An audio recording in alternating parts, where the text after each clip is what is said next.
Bonjour à tous. Que faire si vous êtes dans une phase de stagnation? Comment sortir d'une phase de stagnation?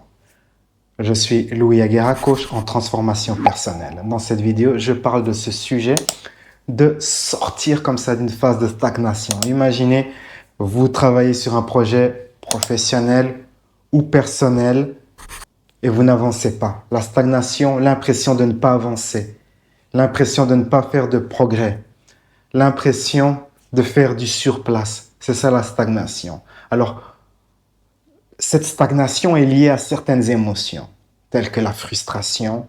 Et derrière la frustration, il y a probablement aussi un peu de honte. On a honte, on n'avance pas. Et ces émotions, quand on se rend compte que, ok, j'avance pas, eh bien, ça fait un effet de cumul, un cumul négatif, où on accumule la frustration et la négativité. Et c'est impressionnant comme si qu'on nageait dans la boue, dans le sable mouvant. Dans le sable mouvant, on n'avance plus. Où est-ce que vous êtes en ce moment? Où est-ce que vous voulez aller?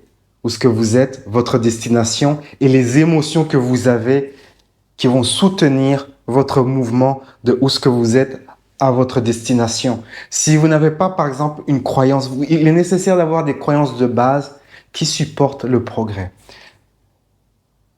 Par exemple, une de ces croyances, c'est je mérite d'avoir ce que je veux dans la vie, je mérite d'avoir une belle vie, je mérite d'avoir ceci, je mérite d'avoir un business florissant, je mérite d'avoir une relation épanouissante, je mérite ceci ou cela. Si vous n'avez pas cette croyance de base, ce socle, eh bien, et si vous avez des croyances contraires qui vont à l'encontre de cela, vous aurez tendance à vous saboter ou à prendre des actions improductives qui font que vous n'avancerez pas parce que vous n'avez pas une croyance qui supporte, qui vous soutienne, qui se dit, OK, waouh, je mérite d'avoir un business florissant.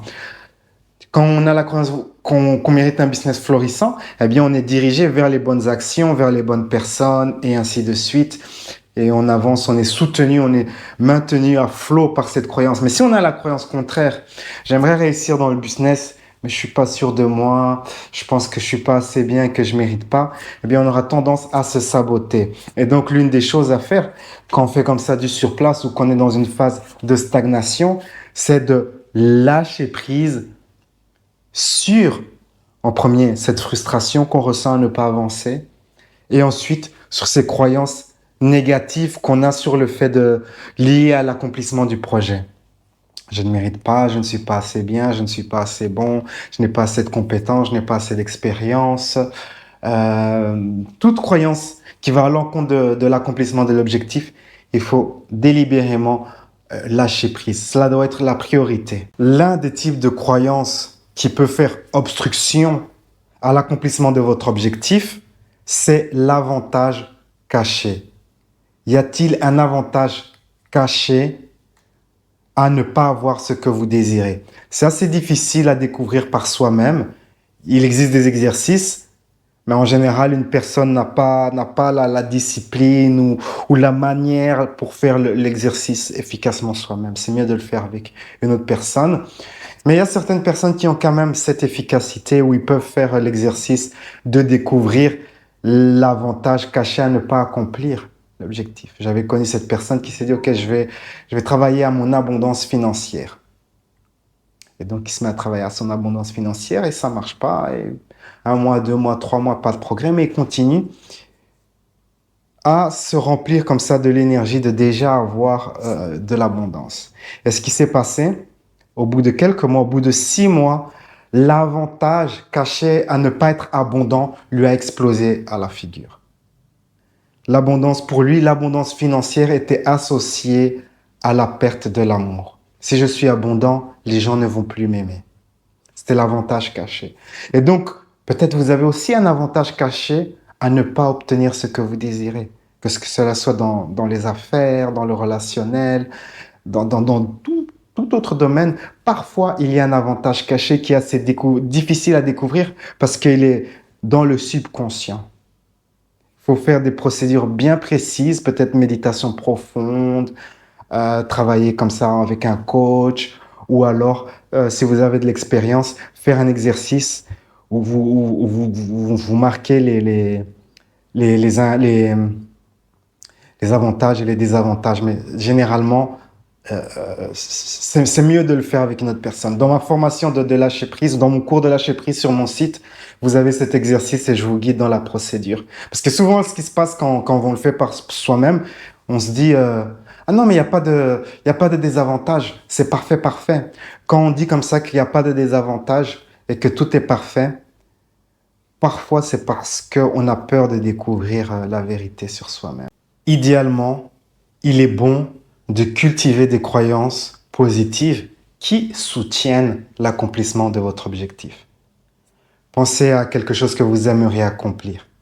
Qu'est-ce que doit croire la personne qui a accompli cet objectif? Elle peut croire que, par exemple, si c'est un objectif d'affaires, je mérite d'avoir des clients, je mérite d'avoir un business florissant, je mérite de faire une différence dans ma communauté, dans mon pays, je suis suffisamment compétent. Donc, toutes ces croyances qui soutiennent le succès dans les affaires. Et vous cultivez cela, vous cultivez ces croyances. Il existe plusieurs manières de cultiver ces croyances. Méditation, méditation guidée, peut-être les affirmations, mais pas les affirmations robotiques. Les affirmations où vous dites l'affirmation et puis vous sentez la vérité, l'énergie de cette affirmation. C'est plus efficace que les affirmations robotiques. Personnellement, j'utilise une technique dont j'ai déjà parlé il y a quelques années, la technique des polarités. C'est une méthode d'hypnose, mais bien plus efficace. Vous faites les polarités, de la méditation, vous cultivez des croyances qui vont soutenir le succès, qui vont soutenir votre succès. On peut classifier les objectifs dans deux catégories. Les objectifs de type externe, réussir dans les affaires, obtenir ceci ou cela, accomplir ceci ou cela dans le monde extérieur, compétition sportive, concours, études, que sais-je, des choses extérieures. Et enfin, il y a les objectifs de type interne. Confiance en soi, par exemple, développer du charisme, développer du magnétisme. Ce sont des objectifs internes. Quand on a de la stagnation dans les objectifs externes, il est bon de découper l'objectif en plusieurs tâches, des tout petites tâches, des tâches qui sont faciles à accomplir. Et vous accomplissez une tâche, puis vous faites une autre tâche, puis une autre tâche, et vous avez ce sens d'accomplissement, le sens « ok, j'ai accompli quelque chose, j'avance ». C'est la manière comme ça d'un peu de sortir de cette stagnation dans les objectifs de type externe. Ce n'est pas tout, il y a encore d'autres choses à faire, mais c'est déjà un bon début. Pour les objectifs de type interne, souvent c'est dû, beaucoup de la stagnation est parfois due à une méthode inefficace. Donc, je me souviens, il y a quelques années, je suivais ce cours de relaxation très profonde. Je n'obtenais pas de résultats. Et puis, j'ai changé de technique et j'ai obtenu des résultats. Donc, parfois, pour les objectifs internes, c'est juste de changer de technique. Par exemple, peut-être une personne regarde sur YouTube et entend parler des affirmations robotiques et se met comme un perroquet, comme une vieille radio, comme un vieux disque, comme ça, comme un vieux disque. Qui répète chaque fois la même phrase, il répète, il n'a pas de résultat. Quand on répète comme ça, ce qui se passe, souvent, c'est qu'on crée de la résistance. On se dit, je n'ai pas quelque chose, et le sentiment de ne pas avoir cette chose, et de se dire, si je répète, je vais avoir cette chose, vous créez en vous une résistance. Et la résistance vous empêche d'avoir ce que vous désirez. La résistance est due au phénomène de frustration, de vouloir quelque chose, de ne pas l'avoir et de constamment se répéter qu'on va l'avoir. Cela crée de la frustration. Dans ce cas, c'est bon de changer de technique, faire une technique plus douce, plus efficace. Ça, c'est l'un des exemples pour sortir de la stagnation pour les objectifs internes, c'est de changer de méthodologie. Vous ne le savez peut-être pas, mais quand vous voulez quelque chose, plus vous voulez quelque chose rapidement, et plus vous créez de la résistance. Donc, il faut lâcher prise sur le fait de vouloir des résultats immédiatement. Si vous pouvez lâcher prise sur le fait de vouloir, eh bien, vous permettez d'entrer dans un état, soit d'avoir, je sens que j'ai déjà cela et je fais les bonnes tâches, ou soit dans un état de concentration, focus, où vous vous dites, je fais ce que j'ai à faire pour accomplir mon objectif. Et cela me conduit au dernier point. Le dernier point, c'est de rentrer dans cet état de flow, de concentration, où vraiment on est vraiment imbu dans une tâche, on est dans un état d'immersion. Et vraiment, quand on est dans cet état-là, eh bien, on ne fait plus attention au temps, c'est comme le temps n'existe plus, et on se met à travailler, à produire et à avancer. Alors, comment on entre dans cet état de flow, de flux?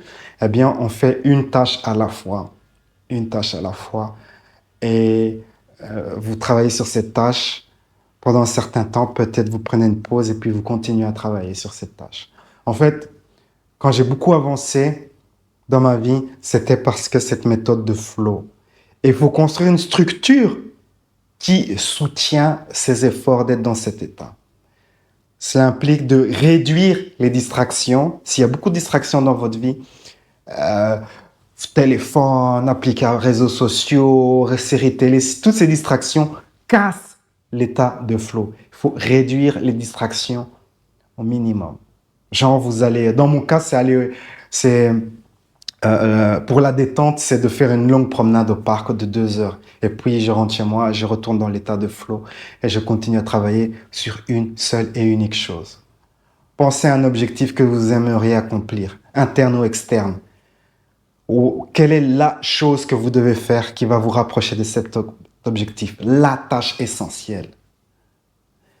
Accomplissez cette tâche, mettez-vous au travail, faites cette tâche jusqu'à la fin et puis vous passez à l'autre tâche.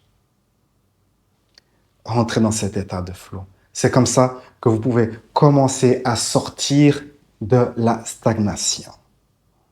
Si vous avez de l'expérience avec ce sujet, d'avoir connu des périodes de stagnation ou d'être sorti de la stagnation, partagez votre expérience avec moi dans la section des commentaires. Je serai ravi de vous lire. Sur ces belles paroles, la vie est un voyage, appréciez la balade. Ciao, ciao. Salut à tous, j'ai développé un cours qui s'appelle La boîte à outils du créateur de réalité charismatique. Je vous invite à le découvrir, vous allez apprendre des choses très intéressantes dans ce cours.